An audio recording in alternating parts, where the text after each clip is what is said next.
Day 323 of solo van life. Location? Somewhere in the UK. Once again, I find myself alone in the middle of nowhere, filming for a YouTube video. Just me, the outdoors, and my flimsy pink selfie stick / tripod, battling against the wind. Not winning by the looks of things. This is solo van life. Well, kind of. I guess the best thing about making my own YouTube videos is I get to portray it however I want, right? Creative license and all that. So let's just say that this little montage of clips is portraying complete freedom. The road is your oyster. Obligations are a distant memory, and I get to wake up every day and be like, what leisurely activity am I going to be doing today? On the other hand, there's the other popular opinion that solo van life is nothing but isolation, crippling loneliness, and the ever-looming possibility of being kidnapped in the night. Or, more realistically, licked to death by an over-enthusiastic labradoodle. But which is it?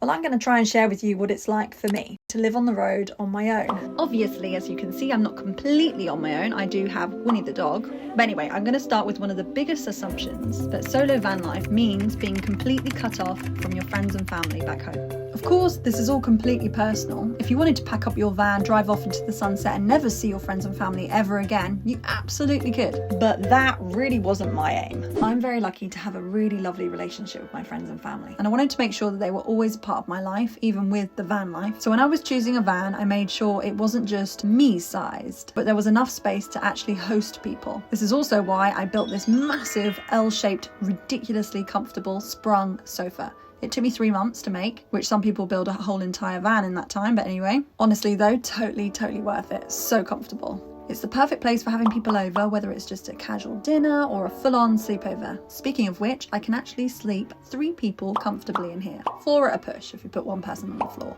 And here's how that actually works. Oh, I feel like I'm making... So if you ever wondered how I managed to have guests in the bus, this is it. I do not share my bed. Okay, apologies in advance for my OTT talking to the camera here, but in my defense, it is so much more embarrassing doing this when somebody else is in the room. Normally, the only one judging me on my camera talking skills is Winnie, and honestly, she's quite forgiving. But now that I've got actual human company in all of these clips, who knows how it's all going to come out. So please don't judge me. In fact, I dare you to try this. Talking to a camera while someone is silently watching you from the corner. It is so cringy! Anyways, back to my highly professional bed construction. No. It's me. It's you. It's me. It's you. It's me. It's you.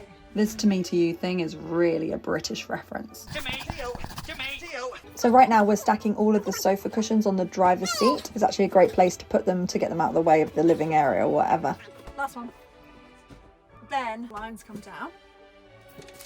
Situation, and always a check for spiders. The blinds are really great. They are blackout and thermal, which is perfect for when you have lots of windows. What's these things? These things are what I use for the kitchen windows, thermal and blackout again, and I did the patchwork all by hand. It took bloody ages. And then I have this sheet that I keep like under the sofa situation.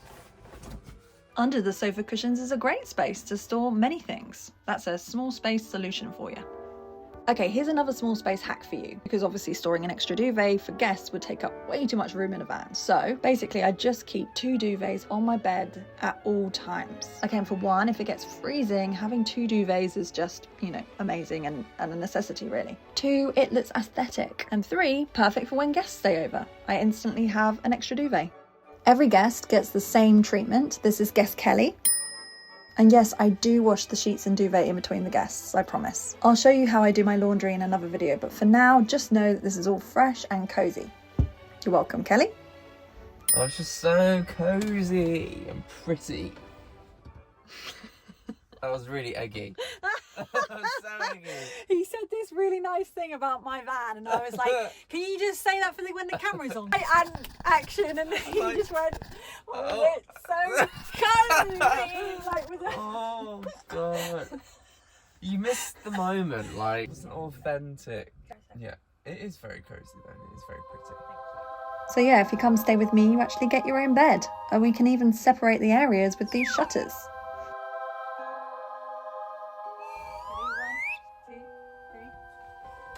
I'm like, what are you doing with your face? It's just... Oh, and it's kind of sinister though with the light. Don't do that, please. So this little setup is what happens when mum comes to stay. Now you might think that sleeping on a sofa in my van is already cramped, but I actually need even less space, which is why I've created this cozy tent vibe by putting these curtains across the room. Big rooms are really not for me. I feel way more comfortable in small spaces, especially for sleeping anyways. And I have to say, Winnie and my mum love my bed. I know that there are a few people worrying about how I got into my bed, like clambering over the sofa to climb into the bed, which I agree isn't perhaps the most easiest way to get in and out of bed. However, mum manages just fine, so. If you're lucky enough to stay in my bed rather than the sofa, there are a few requirements you need to meet. The first one, you have to be totally fine with Winnie literally sleeping on top of you. And I'm not exaggerating. She'll claim that bed like she owns it. If you're not into that, then maybe the sofa is probably a better option for you. Elaine loved it. You cheating on me, Winnie? Found a newer model. Or One older. that takes up less space in the bed. Yes, that's true. Another unofficial requirement for my guests is I kind of like them to have a car. Not that I'm picky, my friends are welcome however they come, but it is ideal if they do have their own set of wheels. It just makes life easier, to be honest. Even something as simple as popping to the shops is way less stressful when you're not trying to squeeze a bus into a tiny weeny little parking space. Plus, it opens up the possibilities of actual day trips instead of just, you know, relocating my bus. I have to say that when I'm on my own, I do lean into the hermit tendencies. Pyjamas by 6 p.m. I love to get all cozy, light a fire. And recently, actually, I've been trying out Headspace, who are kindly sponsoring this video. I thought if I'm already in my cozy era, why not actually try some meditation too? Being on the road can sometimes bring up the odd anxious thought, like, am I parked in the wrong place? Do people not want me here? And it's very easy for that to spiral, you know, especially when I'm on my own. I really want to feel more present and grateful for the amazing parts of this life, and that's why I've kind of been curious about mindfulness. Headspace has lots of guided meditations and breathing exercises. Today, we'll be trying a grounding technique to help settle your mind and body and rediscover a sense of balance whenever you need it most. No matter what's going on around you, whether you're experiencing feelings of anxiety or racing thoughts, you can always take comfort with this visualization intended to help you feel more grounded and balanced in this moment. And what I really like about it is that there's no pressure to actually be good at it. You can just show up however you are. If you fancy giving it a go, they're offering a 60-day free trial when you sign up using my link in the description below. Or scan this QR code on the screen now. Let me know in the comments if you have any little routines that help you feel more calm and centered, because I always love hearing them. Me personally, I have to say, I do love a good early night. I like to curl up with Winnie, light some candles, watch a movie, and just fully nest, you know? But when I have a friend staying, I actually make the effort to go out. Maybe even, you know, go dancing or something like that. Balance is key, after all. But beyond all of that, having people that I love come to stay means that I get to have those real, deep and meaningful conversations. You know, the kind that make you feel truly connected and expand your mind and feed your soul. Like this one. Warning, if you find the sound of people munching food deeply annoying and you cannot bear it when people talk with their mouths full, I suggest you don't watch this bit. So here is a classic example of those deep, meaningful conversations I was talking about. My celery. Do you actually like the taste? Yeah. Really? I really like it, yeah. I usually have this with some salt. Ugh. Dip it into salt. You don't at all? No. You try it again? No. Had it in salad recently, I was like, I like it. Really good for you. Full of so much water. So it's pepper. I prefer cucumber. Yeah, I like cucumber. I really love aubergine. Oh no, I really love it. No, I'm not a fan. Or courgette, no. Courgette, no, not as much, but aubergine, yeah. Oh, I like an aubergine alternative. Courgette and aubergine are basically the same thing. No. No. Yeah. I don't think so. Yeah, they're equally like, I don't like really carrots. I don't like a carrot. I don't mind a carrot.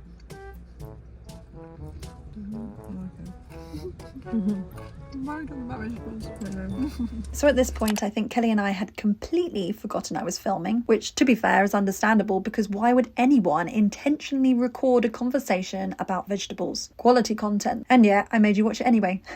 Sorry about that. So if you're wondering whether van life means leaving everyone behind and becoming a total hermit, I promise it doesn't have to. For me, having my friends and family visit is one of the best parts. It actually makes me braver, gets me out doing more, and I probably take more actual days off when I have people here. Left to my own devices, I end up just being hunched over my laptop working away, which isn't exactly the free-spirited van life people imagine. But as much as I love it when they come to visit, it's not always possible. Sometimes I'm just too far away. Sometimes life just gets busy, you know, so what then? Well, that's where van life has this unexpected little perk. You end up meeting people on the road in a way you never would otherwise. Other van lifers, locals, random encounters that turn into actual friendships. Because as much as I love seeing my old friends, making new ones is just as much a part of this life.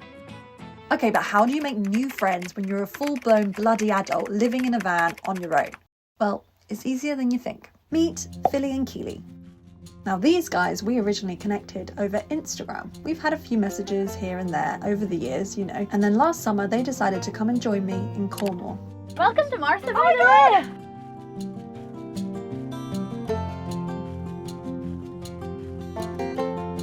Come sit, be a part of the family. Oh my goodness. I was just telling people that I feel like instantly like matched energy with you, Oh, and really? it's like we already know from talking for so long that it's like I knew we'd get on. So nice in person. Food wise, like I was gonna make you guys some pasta. I'm not very good cook, but I can cook actually you can make quite food too. decent pasta. Just feel like you've come all this way to see me, so I was like, I wanna like. The only thing I probably don't have is vegan butter. I was gonna make a creamy mushroom sauce. Oh, yum. That does sound good. We can go to the shop if we need to. Yeah, but I just don't think they'll have vegan butter here. So we were parked up next to this tiny town called Tintagel in Cornwall. It's actually a really beautiful place full of history and magic. But, like most small towns, not exactly a vegan hotspot. If I want proper vegan options, I usually have to find a big supermarket. Anyway, we found this car park just outside the town for £5 a night. And the views were stunning. This is such a pretty bit of coastline, but it's actually the stuff of legends, literally. Tintagel, according to some, is the birthplace of King Arthur. You know, the bloke with the sword of the stone, Camelot, Merlin the wizard with the beard. Yeah, well apparently they have a lot of history here. Also, I recommend watching the King Arthur 2004 movie with Keira Knightley, if you don't know the tale. I love Cornwall.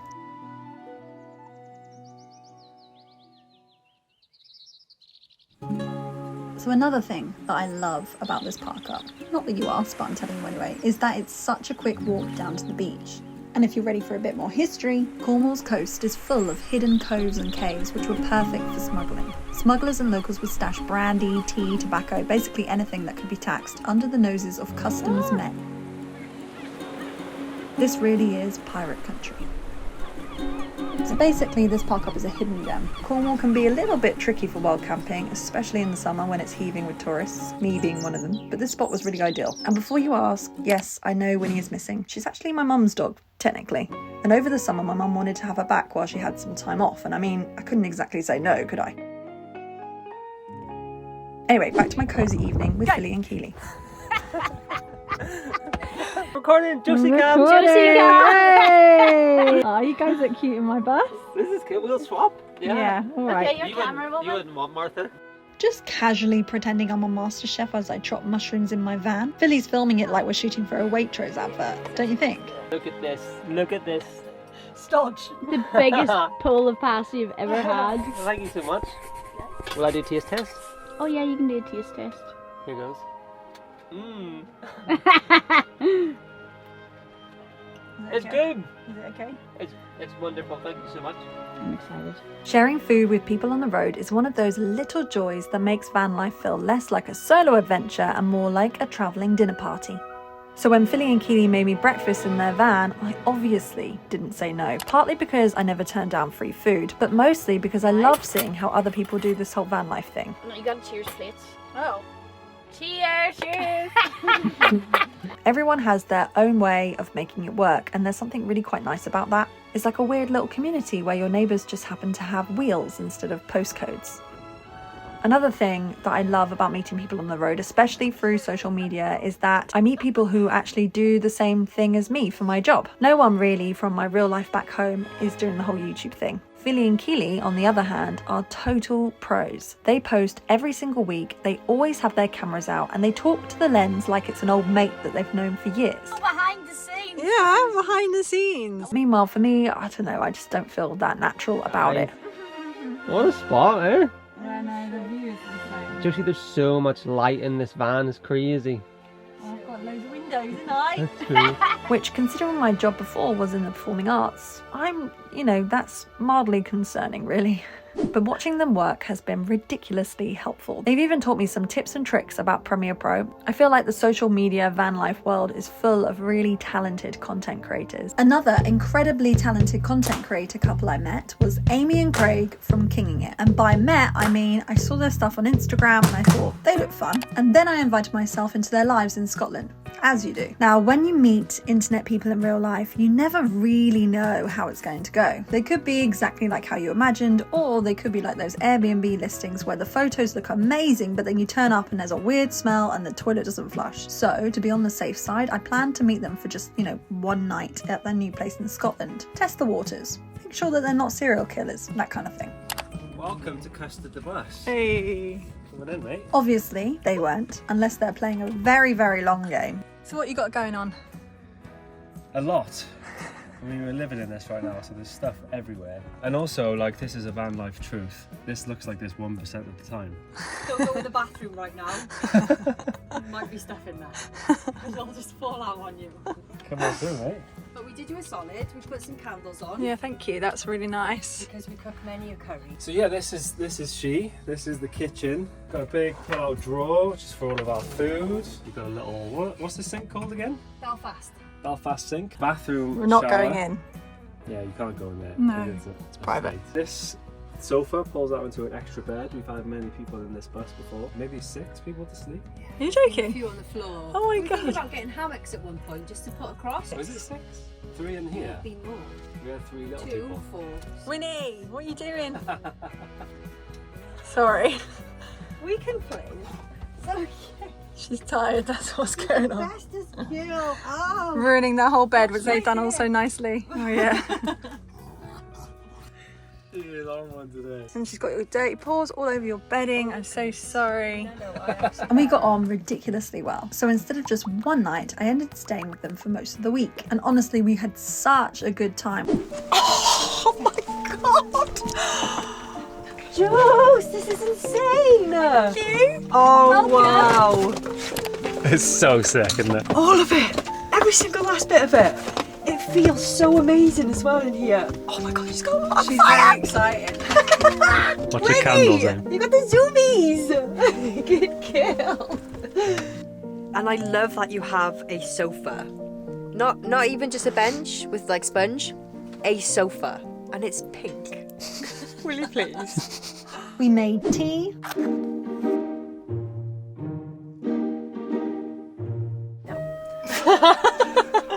Boiling. I've got a mitten on to do that. Do you want a mitten? Maybe I'll wait for 3 minutes and then we'll try it then. And you're not going to try and pass me that after you just said it's too hot. I mean, I'm holding this with bare hands, that. Okay. No. Bring it over then. Well, what about we can put them I'm here? not scared. Cooked each other dinner. Thank you very much. Honestly, thank you so much for cooking. No, it's okay. She's not. Thanks, mate.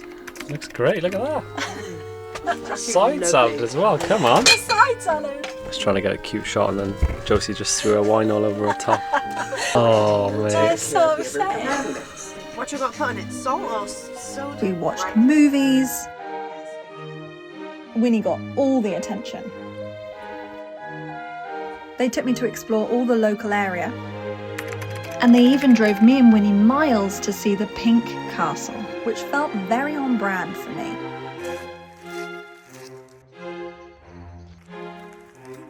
It just looks like fake. This castle is said to be the inspiration for Disney's Cinderella Castle. And of course, we had to get all the content, because if you hang out with other YouTubers and you don't film it, did it even happen? Winnie is such a model and poser. Look at her. This could be a thumbnail, hold on. Winnie.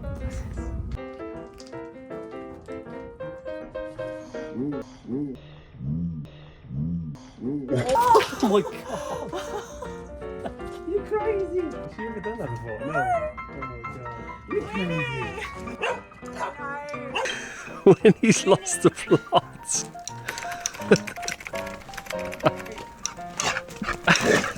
She's on one. So we had this idea for a shot. All three of us sitting on this little ledge at the front of my roof deck, looking effortlessly cool, while the drone captures this kind of epic adventure vibe. The reality? 3 grown adults clambering up my van like uncoordinated squirrels.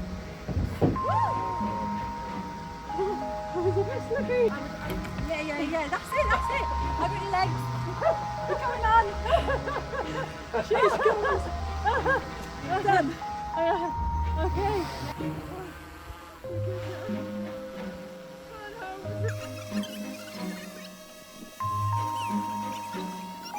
Worth it though, if you ask me.